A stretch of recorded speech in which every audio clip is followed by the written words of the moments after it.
De finale aussi, parce qu'on l'a vécu intensément. Non, ça on avait dit qu'on n'en parlait pas. On l'a vécu intensément. Non, l'Algérie en fait c'est un mauvais souvenir C'est pour oublié moi. d'en parler. Il nous a fait très Il y a très mal. plein d'auditeurs, d'afteriens, d'origine algérienne ou algériens qui nous écoutent. Il faut qu'on en parle. Hein. Je te dis pas ça pour te mettre la pression, parce qu'ici on dit tout. T'as marché sur l'Algérie avec ta sélection. Nous on était un peu déçus de voir la différence de niveau. Ouais. 2-0 à l'arrivée, sauf que ça aurait peut-être dû faire 4-5-0. Il y a des polémiques derrière, on peut en parler aussi, sur la main de Ajayi, tout ça. Donc tiens, on y va. Il y avait main ou pas? Il y a pénalty pour l'Algérie? En fait, c'est quoi la réglementation? La réglementation, c'est main décollée, du corps, ballon dans la surface de réparation qui tape le bras. Est-ce que c'est pénalty pour toi, ça? Si la réglementation, c'est si le ballon touche la main en premier, il y a pénalty. Maintenant, si elle touche une partie du corps avant la main, cuisse en l'occurrence, il n'y a pas pénalty. Le problème dans cette situation, c'est de ne pas avoir la VAR, c'est juste ça. Mais après, ça c'est autre chose. Voilà. Mais encore on va pas se réfugier là-dessus parce que non, attends, on peut laisser répondre. Oui, bien sûr. Non, on dit pas qu'on se réfugie. Non. En fait, souvent, encore, je vais pas parler de la FIFA et de la CAF, mais souvent l'ambiguïté vient de ça. C'est que les règlements, on les sort quand il y a la polémique. Sortez-les avant les polémiques. Et avant un tournoi, il y a toujours une réunion avec les arbitres. Avant ce tournoi, avant une Coupe d'Afrique, tu as une réunion de 2 heures avant les arbitres. On rappelle des règles. Où les arbitres rappellent les règles. Et des fois, il y a des petits changements. Donc, on a 2 heures de réunion. Ou avec des vidéos, les gars, sur ça. Donc, la CAF, la CAF et la FIFA devraient communiquer un peu plus. Avant les tournois, regardez, messieurs, les règles pour les mains, les règles pour la VAR, les règles pour tout. Et après, il y aurait moins de polémiques. Tu vois, on parle de la finale aussi. C'est quoi le règlement? Tu veux dire quand tu es des joueurs moi, je prends pas parti. Quitte le terrain pendant 15 minutes, il y a un règlement, c'est match perdu. Voilà, maintenant, il faut avoir...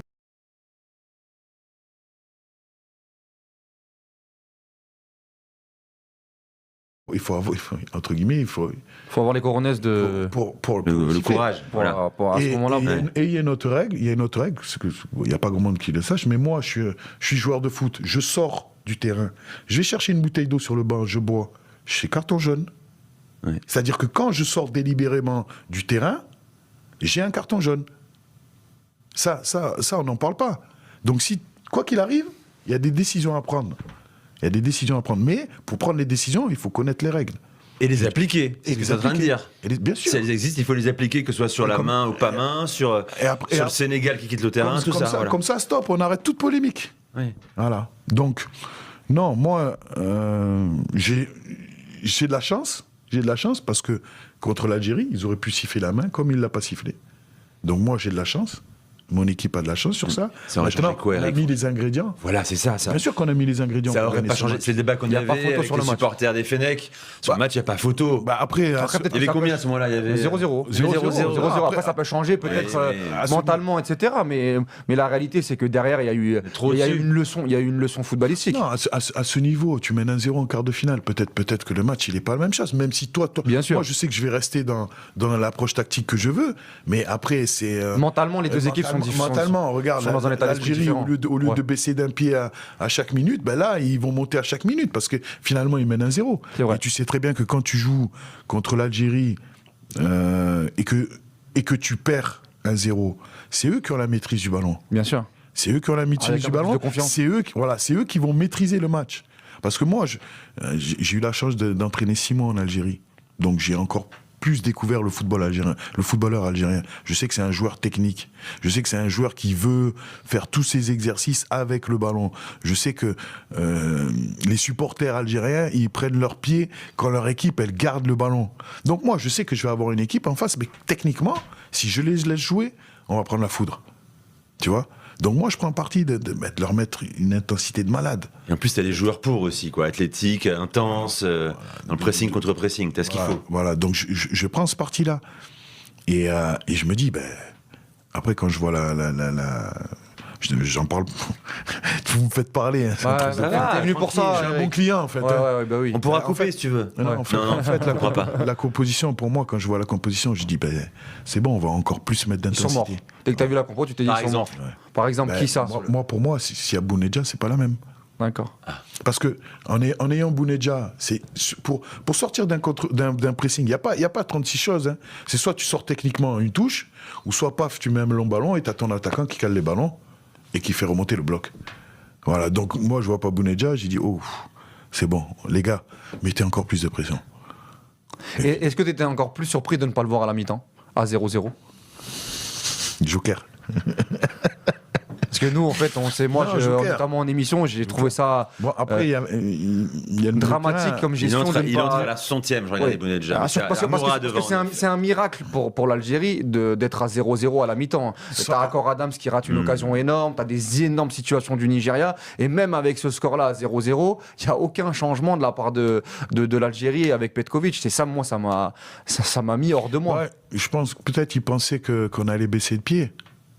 Et puis moi je me dis à la 60e, en général la 60e c'est entre la 60 et la 70e, c'est toujours là qu'on a notre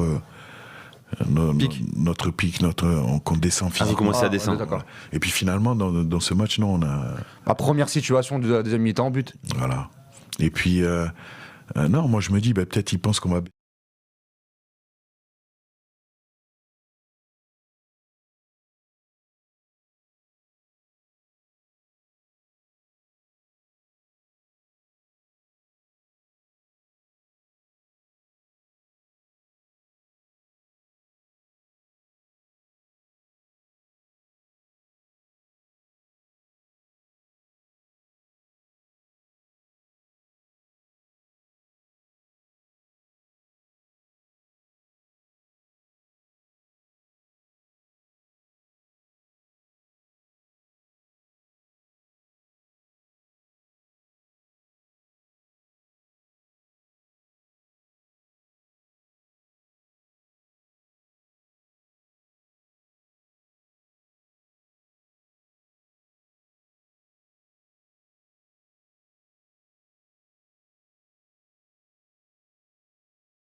لاعب الطوارئ مدرب بروسيا دورتموند يصدم رامي بن سبعيني لاعب المنتخب الوطني الجزائري بهذا التصريح الغريب.